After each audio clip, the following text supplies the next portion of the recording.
All right. So thank you very much, Professor Dixon Roman, to participate in our initiative of the study group, the standard study group. I wanted to start today with a little bio about yourself, and then we can go to the questions that we have for you. So, well, Professor Dixon Roman is an associate professor of social policy at the University of Pennsylvania, director of the Master of Science in Social Policy in the Social Policy Program, and chair of the Data Analytics for Social Policy Certificate of the Master of Science in Social Policy Program, leading of the SP2 Alias en Cadena initiative, which is an evaluation of the Venezuela-based NGO's flagship program that provides training and certification in information and communication technologies for vulnerable women. He is trained in social sciences and psychometrics, being a PhD in psychometrics at Fordham and 2 master's degrees in psychology, one in psychology from Fordham and one in social sciences at the University of Chicago. Professor Dixon Roman was a Harold Wilkinson Psychometric Research Fellow at ETS and an Institute of Education Science postdoctoral fellow in the Institute for Policy Research at Northwestern University. Professor Dixon Roman's research rethinks and reconceptualizes the technologies of quantification from a critical theoretical lens, broadly conceived. He is particularly interested in how power and inequality are reproduced, especially in human learning and development, the ways in which socio-technical systems of quantification are working, with and in the body to generatively form and shape the movement, flow of power, difference, and inequality. At the same time, he's deeply interested in philosophically and methodologically developing alternative modes of inquiry and practices of quantification that might enable the potentialities of reconstructing socio-political relationships and the movements and flow of social life. Professor Dixon Roman is the author of Inheriting Possibility, Social Reproduction and Quantification in Education. In this book project, he reconceptualized quantification and theories of social reproduction in education from a cultural theoretical lens that posits culture is nature and the human is one of a myriad expressions of Earth's becoming. Inheriting Possibility received the 2018 Outstanding Book Award from the American Educational Research Association. He also co-edited Thinking Comprehensively About Education, Spaces of Educative Possibility and Their Implications for Public Policy, as well as co-guest edited Alternative Ontologies of Number, Rethinking the Quantitative in Computational Culture, and the Computational Turn in Educational Research, Critical and Creative Perspective on the Digital Data Loop. His current book projects include a handbook of critical inquiry and quantitative methods, and edited collection of scholarship that philosophically rethinks the possibilities of quantitative methods for critical inquiry. He's also working on an authored book project that is theoretically and empirically examining the ways in which data and algorithms become racialized forces, particularly in the area of algorithmic governance, and as a result are active agencies in reconfiguring social-political relationships in society. Also, Professor Dixon Roman participated as well in the Gordon Commission for the Future of Assessment in Education, writing about a social constructionist take on test validation. So yeah, thank you very much, Professor Dixon Roman. I am particularly very fan of your work, and I really I'm very happy to have you today. We in the study group we have been inviting many experts, and I think your point of view, your particular point of view, is very unique, and definitely it can help a lot to the discussion about the new version of the standard that is happening like soon or very soon to happen. And yeah, so I particularly like a lot the ideas you had about validity, so that's why I kind of invited you as a Q&A for the validity chapter. Mm-hmm. But yeah, I mean, definitely your career extends far beyond validity, so please feel free to like bring all your knowledge today in all the topics of the standard, not necessarily with that chapter. Yeah. Well, first, thank you, Sergio, for inviting me, and the group for inviting me and thinking of me. hearing you do the whole bio is it's like, whoa, wait a minute. You're reminded of all the things you've done and that you do. And yeah, anyway, it was great. I appreciate the intro and all. Also, I'm of course I was not aware of the work of the group until you all had reached out. But I'm very, very interested to see how you all are thinking about and where things go with the standards and what types of revisions are made. I mean, I think it's important to note that and recognize or acknowledge at least that the standards have been for decades the sort of inscripted document on what is ethical, what are fair and ethical practices, and in educational and psychological testing and measurement, and with that also means that they become a particular type of document and policy. Now the question is, what are the governing bodies over that policy? Where's the enforcement of that? I mean, we can actually obviously at least point to testing institutions that at least to see to what extent they're taking them up, but also the courts actually do take the standards seriously as well. But we also might think of the standards as an inscription and even social institution of governmentality, as to think of it in a Foucauldian sense, the kind of rationalities and reasoning around the constitution, the sorting, the arrangement of society, the types of decision making that occur in society that help that are part of the constitution and reproduction of power, who even becomes constituted within the discourse of power, and who becomes relegated, excluded, marginalized, or rendered unintelligible. So all this to say, I appreciate the fact that you all are taking this up and really trying to think deeply and hard about how to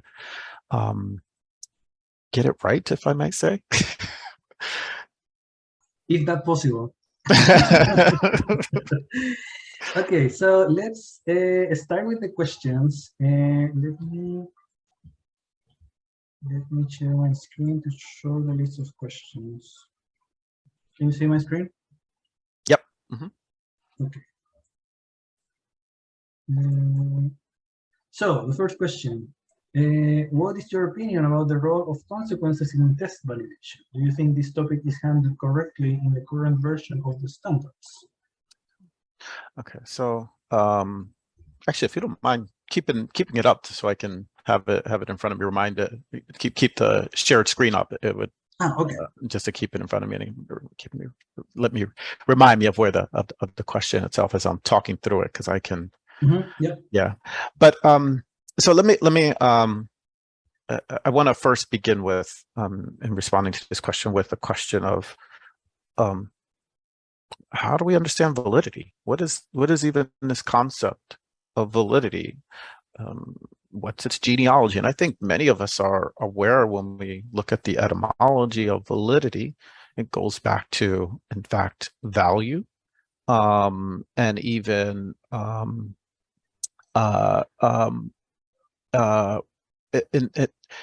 I'm blanking on the exact sort of term that it was, but it related to, in fact, surveillance and policing, for that matter, accountability, examination and accountability, right?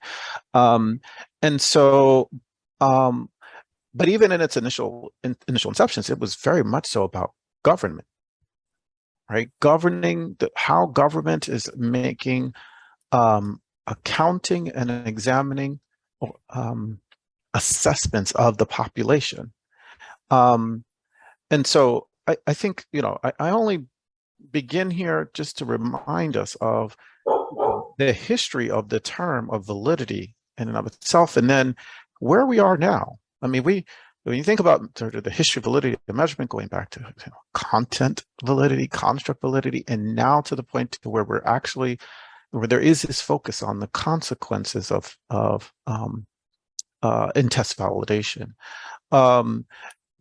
So let me jump in and say, I'm one who's long questioned the role of validity, period. So, and in particular, I'm one who's long questioned the extent to which validity as a concept, as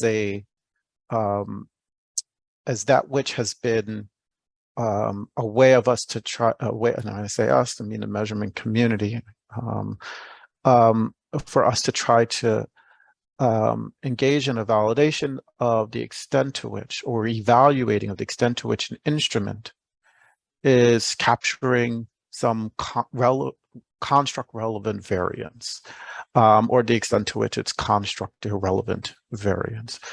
From my perspective, I'll say this from a post-structuralist or postmodernist perspective, that has long been what we might understand as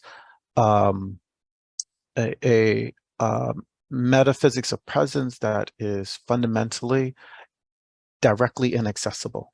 So what we do is we go after what we understand to be the domains of that construct and how they materialize in behaviors. Well, those behaviors we can think of and understand as a sign, right? Evidence is a sign, and that sign or that signifier having some kind of referent, some kind of signifying, some kind of meaning that is supposed to be associated with that sign of the behavior, the manifestation itself. And the referent is particularly what we're interested in. We're interested in going after how the referent of those signs, of those behaviors, are associated with this construct of metaphysical presence, or as we like to call it, latent construct, this unobserved construct, this thing that is a process of the mind. Yet, what we also seem to miss and forget is that those signs never have a direct referent. They're always multiplicative. They're very situated, and as such can take on different referents in any given moment. And moreover, you can ask me in a few moments what I meant by something, and I'll give you an interpretation and a response, but in fact, is it directly the same referent as to what it was in that moment when I said it? And in fact, part of the point is to say that even the referent slips in time. So from my perspective, the idea of trying to get at some kind of construct that is a metaphysical presence is always long been an impossible possibility, always been in question for me. And this is very much a post-structuralist and deconstructionist perspective. Now, that said, I also take the perspective that instruments, that measures, are performative. We might call them technologies, we might call them apparatuses, but that they enable or they produce performative effects. Now, what do I mean by performative or performative effects? So performativity comes out of, there's two lines of influence here. One is out of science and technology studies. Another one is specifically out of linguistics and in particular post-structuralist theory. But I won't go into the two lineages. I'll just specifically articulate that what I'm particularly referring to is performativity as in any speech act, in any behavior, in any act. The focus of performativity is not on what is meant or intended by the act or the behavior or the speech act, the focus of performativity are on its enacted effects, its enacted shapings of whatever is the direct target of it. So if I'm when we ask a question on a measure, that question is a speech act, and it performatively is enacting the assessed. And the question becomes, how does that question shape or affect or enact a particular type of response from that, from the assessed, from the person who's asked, right? Again, in this, with performativity, the interest is not on what the intention, what the referent is behind the question. The focus is on how it is shaping, how it is affecting the assessed or the person who is the object of the performative act. Okay. All right. Now, what's also in performativity also takes the assumption that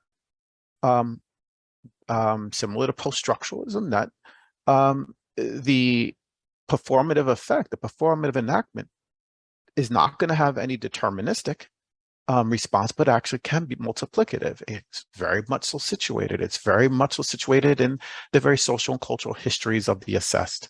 It's also very much so situated in what are the affordances that the assessed might have of avail for them to make sense of the question in order to elicit some kind of behavioral response.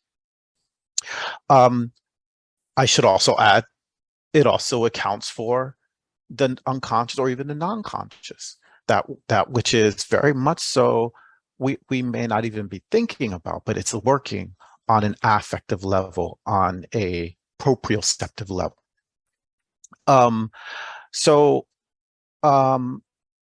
From my perspective, here's where consequences actually become deeply relevant and important. So consequences in test use, consequences in test interpretation, actually could rightly and appropriately align with how we think about instruments as performative apparatuses, as acts, as arrangements that produce performative effects. Where I have some departures from where the standards are, at least as I currently read them, is, so from my perspective, there's always going to be error. What we might even, I think there's a, and this is going on in the data science community as well, especially around cultural theorizing around data science. But how do we make sense of error? What is the error? We often will think about in measurement, how do we try to account for as much variation as possible and minimize the error, or the stochastic term of any particular model. But in fact, I think there's a lot more to exploit and think about more seriously about that error. And in fact, in the error is what I would even characterize as and think about as the kind of indeterminacies of the existing model of the system, the existing model of the measurement model. Those indeterminacies oftentimes are part of the, are not often, but are part of the performative enactments and the performative effects of any question, of any item, of any instrument as a whole. Should they be understood as irrelevant? Should it be understood, or should it be understood as relevant? Should we be trying to, rather than thinking about as relevant or irrelevant, should we be trying to just simply, or maybe not say simply, maybe I should not say simply, but focus our attention on making sense of the variance of any response, of any distribution of a response to an item. And make it become much more of an investigative process of what's going on in learners in ways that we can help to produce practices and systems that can be more generative for equitable and affirmative learning trajectories.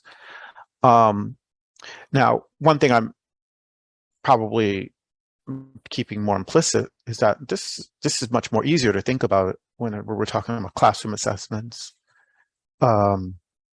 Even I would say, just to integrate a bit of the data science, the learning analytics, I think context also makes it a bit more easier to do that as well within learning analytics platforms. But when we're talking about large-scale summative assessments, it becomes more complicated in that context. From my perspective, from an ethical, political perspective, I think it still fundamentally needs to be done, especially given under the context of summative assessments, decision-making is being made, values validity, value judgments are being made on people's lives. And so I wouldn't take summative assessment off the hook on this just because it's a different sort of context for the use of tests, but really raise even more the importance of the ethical political concern. And if we continue to go down that route, how do we take seriously the variance? And let me put it this way, completely eschewing the idea that there's such thing as relevant and irrelevant variance, and focusing on all variability as relevant information. I feel there's a couple other things I wanted to speak to that are slipping in my mind, but let's dialogue. Maybe it'll come to me as we're dialogue. Yeah, about the concept of error, at least. For me, it was always a bit troublesome when I started to learn more about generalizability theory, G theory, how the universal score is defined. Because the universal score is defined as the mean across like different scores that you have in different scenarios. Mm-hmm. And that definition, I don't know, I never liked it. And actually, because it kind of like forced to have like one unique score, when actually, at least from a mathematical point of view, it can happen that if the test is not well defined or is dependent to context, it can happen that depending on what specific context you may have different accumulation points. So you may have like different ways to approximate to the score. So, I mean, it's kind of like, so the way in which it is described is forcing to have like a unique limit, basically. Yeah. Which is, and it's artificial in the end, because an error rate it's like taking one representative of a whole bunch of other potential representatives. So, I mean, starting from there, I think mathematically speaking, we are in the, and I agree with you that the concept of error is tricky, and it needs to be improving anyways. Yeah. Well, Sergio, let me say, I mean, I think this is one of the fundamental sort of paradigmatic differences between statistical models of measurement versus computational models within, say, data science or machine learning.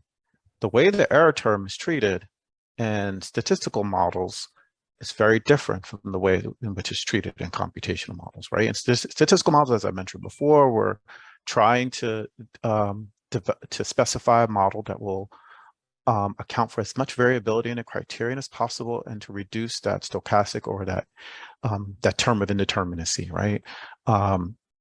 Whereas in computational models, especially the more advanced machine learning models, they fundamentally fundamentally need the error.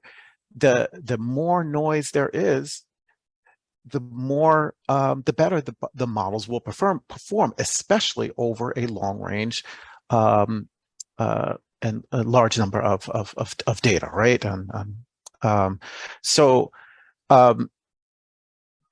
the way in which error even is treated, even between these two, what I'm going to characterize as paradigms for the moment, is quite radically different. You can, I like to use the analogy that computational models tend to be like these hungry models, is trying to eat up all that noise as possible, because that noise actually is what helps the model to perform better. That is in training, right? So after a model's trained, as more noise is introduced, or new noise, we might say, is introduced, that is not compressible to the system, to the computational model of the system, the model begins to perform poorly. Now, if it's a computational model that's automated its learning process, it's doing that in real time. It's updating in real time. And in fact, last thing I'll say on this, and this was a really important feature to the revolutionizing of AI. So in first order cybernetics, what you had was there was a huge debate between the anthropologists and psychiatrists and all that were involved in the development of cybernetics, in contrast to the engineers, statisticians, and mathematicians that were also involved. The engineers, statisticians, and mathematicians were arguing that the system did not need to be reflexive.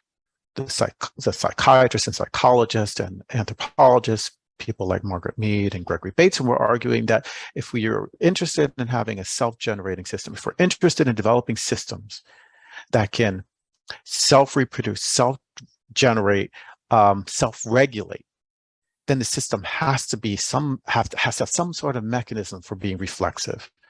Another way to think about it is kind of introspective, if you will.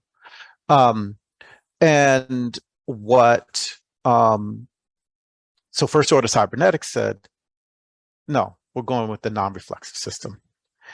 And eventually what you got was the indeterminacies, the data, the information that were indeterminacies to the models of systems that were fundamentally incompressible to the system, that were then halting the system.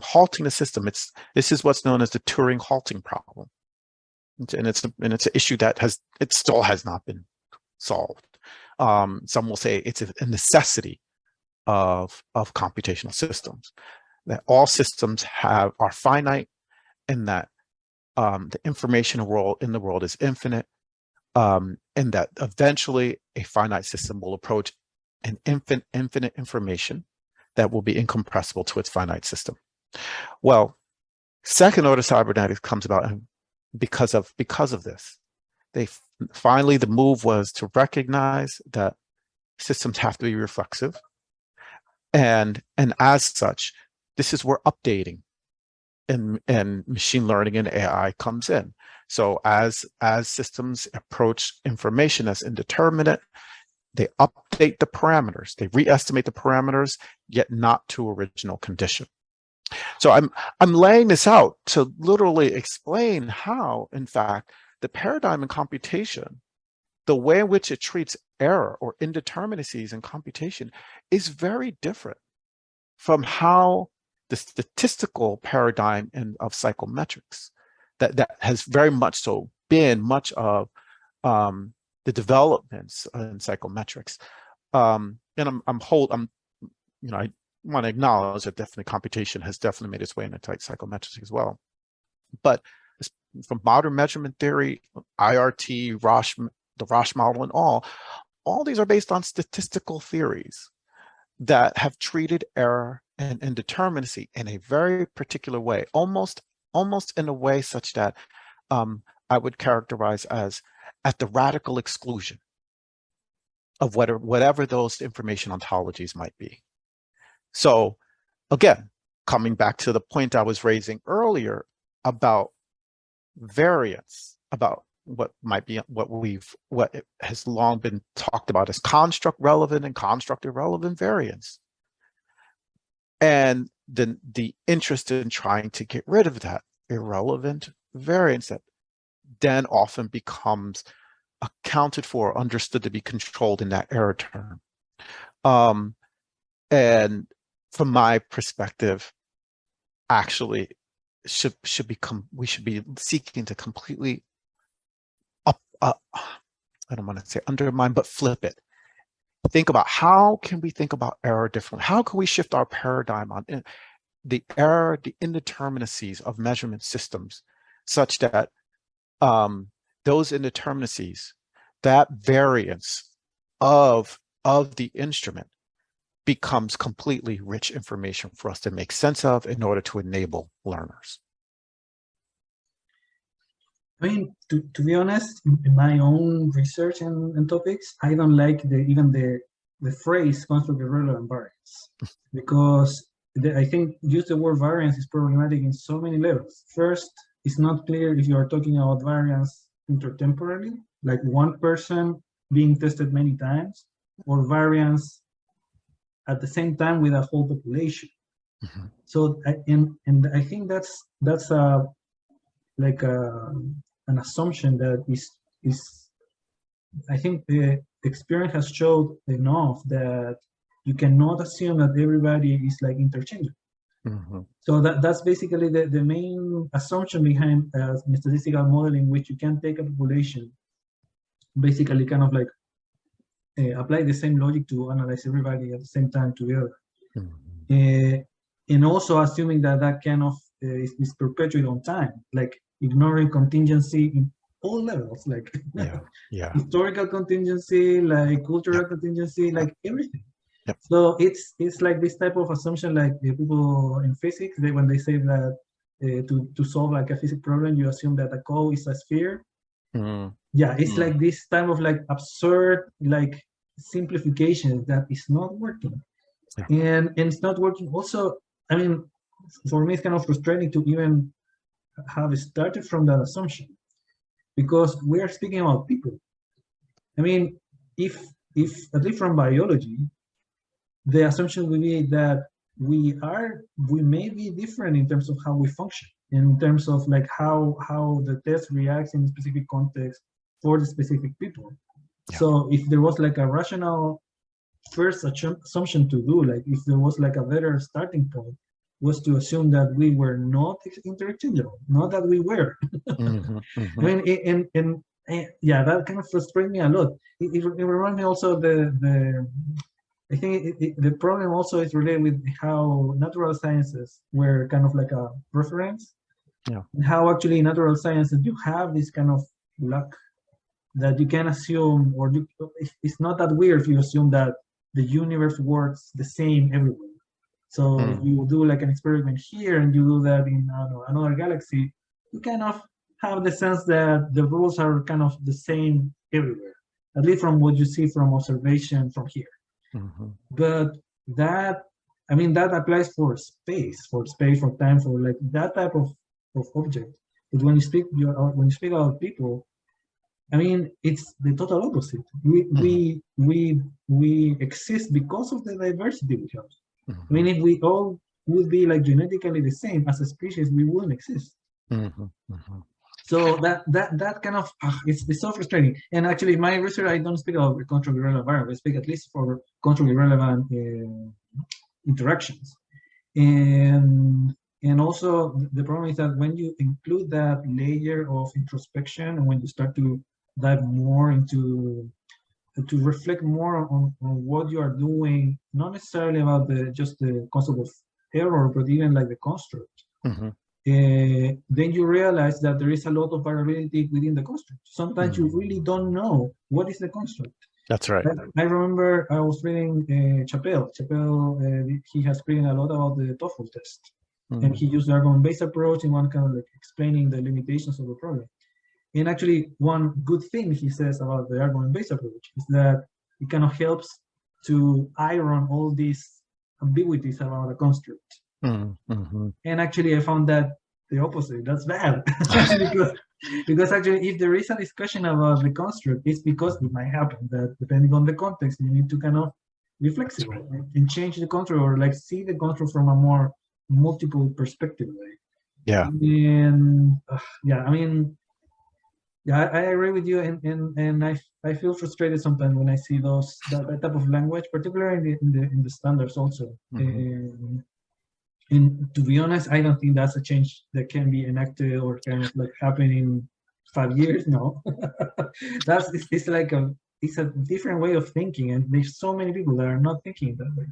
I But think it's a paradigmatic shift to the field that is needed, and the standards would merely be sort of um, I would expect any changes in the standards to be lagged to that paradigmatic shift in the field. So I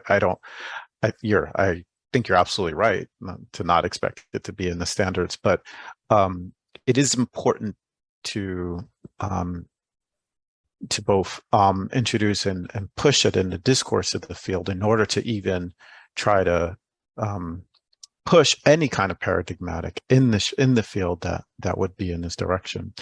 One thing I've realized I should have mentioned is that, for me, data is always provisional.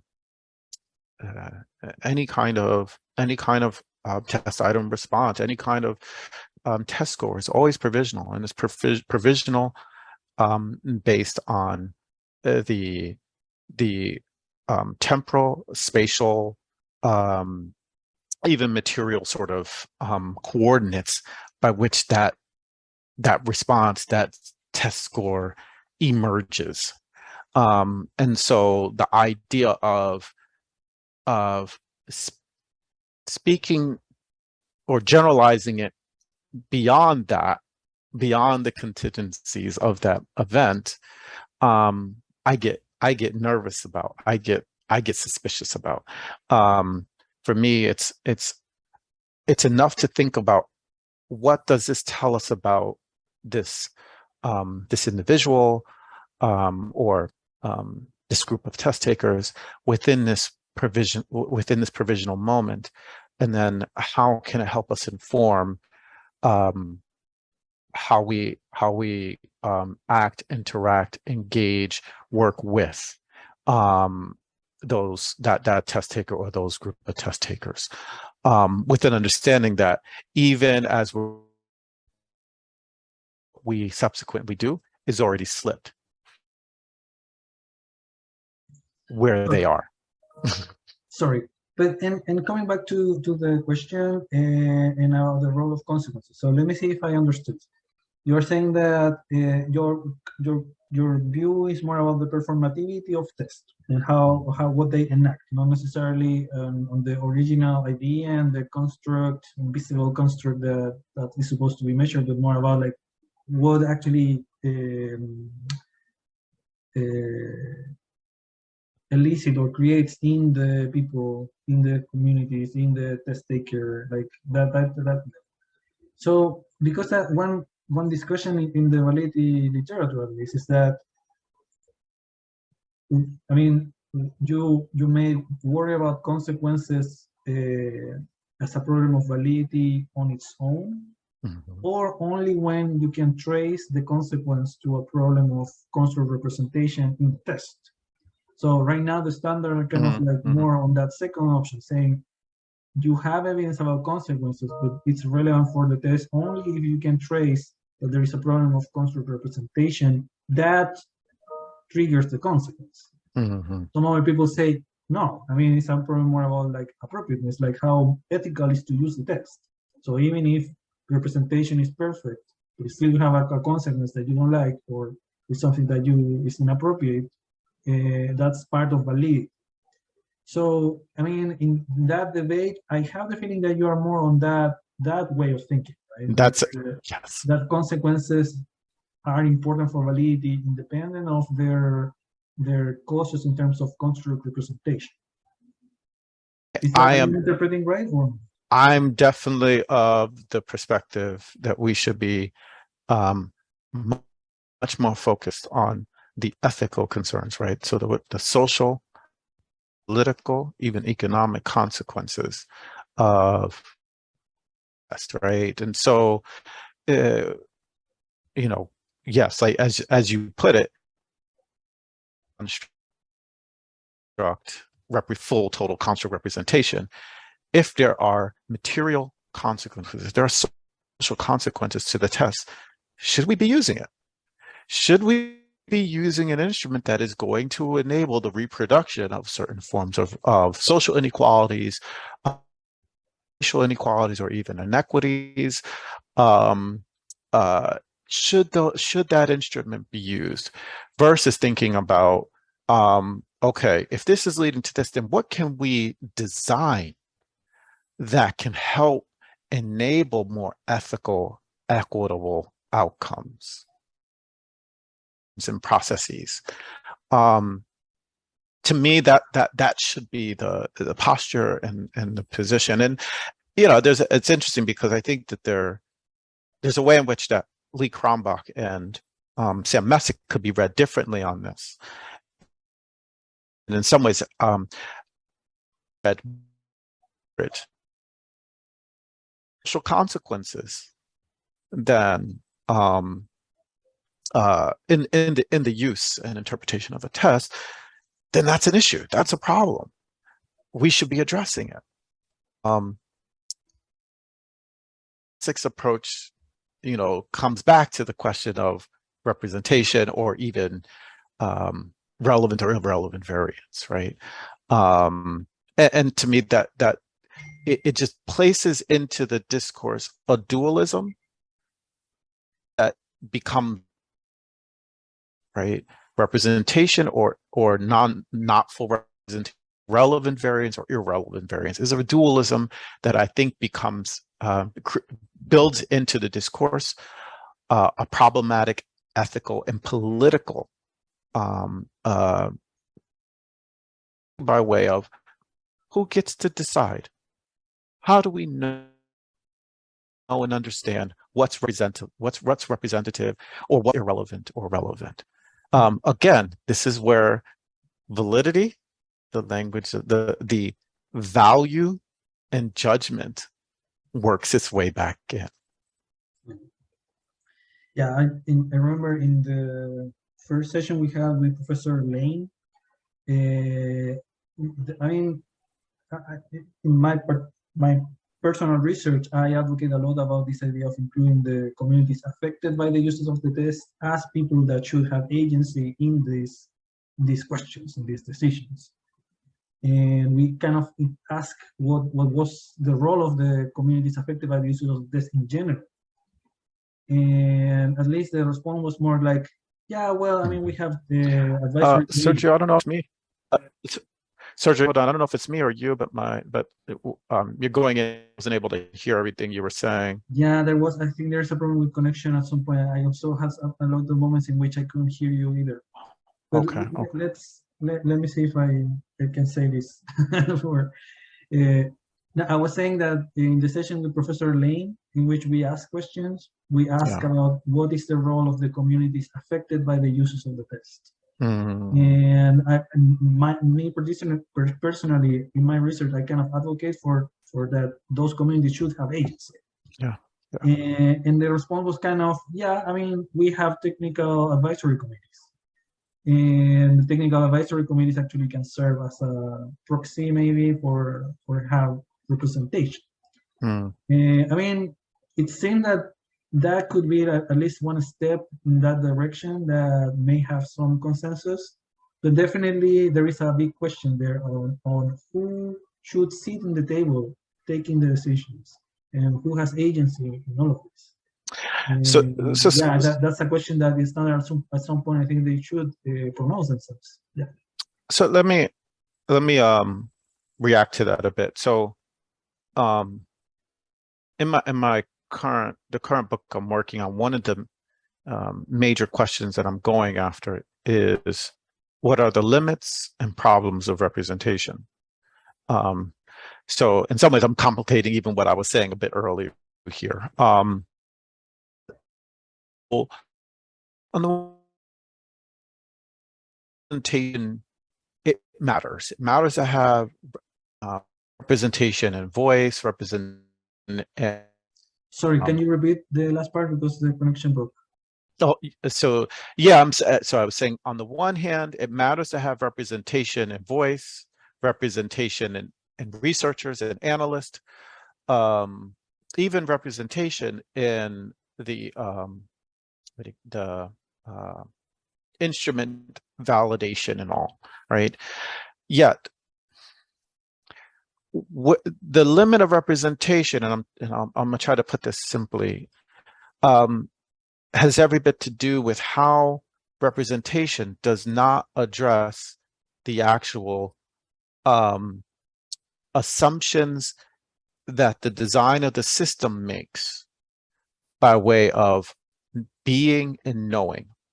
So by way of the epistemology of the system itself, still is designed in a particular way without being influenced by representation. In fact, representation does not necessarily, it does not necessitate the influence and shaping of the epistemology, assumed epistemology of the system, the assumed paradigm or even model for how to produce knowledge.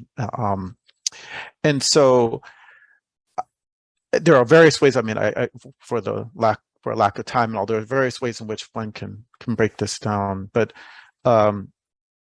sort of the simple analogy I like to give is at any table of decision making, we have some group of people, and there's some set of rules, norms, even assumptions that are part of that that table and process of decision making. And then at one point we might raise a question: are all the people around the table representative of the community or population by which we're trying to make decisions for, on behalf, right? Or should we try to include others? So we might go through the process of including others to make the table representative. But guess what doesn't change? While the voices, while who's represented change, and the voices might change, the norms, processes, rules of decision making stay the same. And this is fun. This is part of one of the main problems, part of the main limits of representation. Representation merely will bring different bodies to the table, but it ultimately does not have the force to fundamentally uproot and change the very logic and process of decision making of the system itself. To put that another way, to change the epistemology of the system, to change how the system understands to know and what to know. So I think this has to be factored into how we think about even the question of validity, especially consequences, and even community participation, community voices and representativeness, even even in the example of oh gosh, what do you call it? Oh my gosh, I'm blanking on terms now. The term that the group that's organized for helping in the validation of an instrument. What was the term that you had used? The Technical Advisory Committee. Yeah, thank you. So even in the instance of a technical advisory committee, and I'm gonna shut up after this on this point. So on the one hand, we could have other people coming. We can have other people who are trained in psychometrics or trained in measurement that come from different backgrounds to be included in there. What we seem to miss in that is that they're also trained in the same epistemologies as well. But then we also could include people from the community itself. So not even people who have backgrounds in measurement, but people from the community itself. What then happens oftentimes in this instance is they become, and this has actually been looked at in some data science work in relation to thinking about Wikipedia, but certain discourses of language that become discourses of power in the community will wind up overpowering those who do not have that language and discourse. So people coming from the community who don't know the measurement language, who don't have the discourse of the measurement community, become relegated, become, even though they're there, their voice is less powerful and less influential as a result. And this is just this is a phenomenon that we know just becomes a social process. I was on a dissertation committee for a student out of computational linguistics who was looking at how this played out in Wikipedia, and you saw it, even in what was supposed to be purportedly a democratic process of producing entries and knowledge on Wikipedia. It still played itself out. Expert knowledge was taken over and against supposed non-expert knowledge, yeah. Yeah, I think we are on time. Yeah. Sorry for taking more of your time than expected. No worries. I think we could keep speaking for a long time. But Yeah. Thank you very much for your time today and for your responses. This was great, and we couldn't cover all the questions, but at least one question I think we covered it very well. So. That's fine. And again, I appreciate being invited to participate in this, and also appreciate the fact that you all are doing this. And I'm happy to help out in other ways. So if you all wanted to get me on again to talk some more things through, if there are other questions or we want me to unpack some other things, I'm happy to do that. So yes, absolutely. all right. Thank you very much. Yeah. All right. Take care, Sergio.